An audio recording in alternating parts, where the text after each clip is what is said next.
This is the story of how Cuchulainn got his name. As a boy, Setanta dreamed of one day joining the Red Branch Knights and serving his king, Conor MacNassa. He went to his mother and he told her that he was heading for Owenmach, the fortress of the King of Ulster.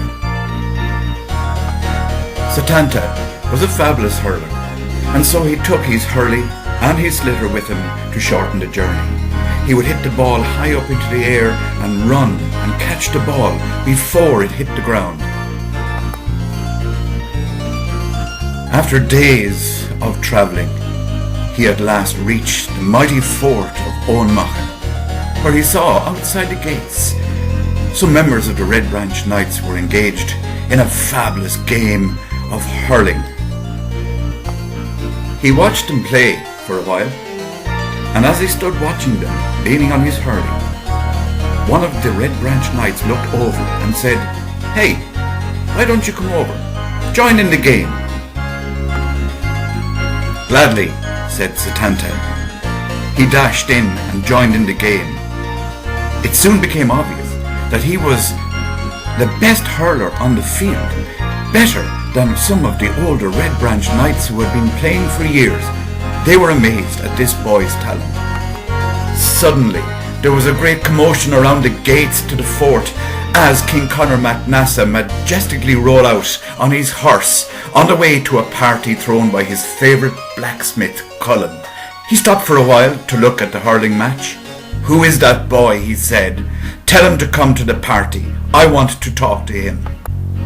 Setanta couldn't believe his luck. He had only just arrived. But he wanted to finish his hurling match, so he played on and of course was elected the champion hurler of the game. He took his hurley and slitter and off he set across the rugged landscape, making his way to the fort owned by Cuchulainn, the blacksmith. Meanwhile, Conor MacNassa was enjoying himself at a marvellous feast thrown by Cuchulainn. "Is everybody here?" asked Cuchulainn. Forgetting all about Setanta, Conor said yes. "Okay, I'm going to release my hound that will protect our fort tonight." Darkness was falling as Setanta approached Cuchulainn's fort. Suddenly, out of the gloom sprang this huge, barking, snarling, growling beast of a hound. It dashed towards Setanta, meaning to kill him.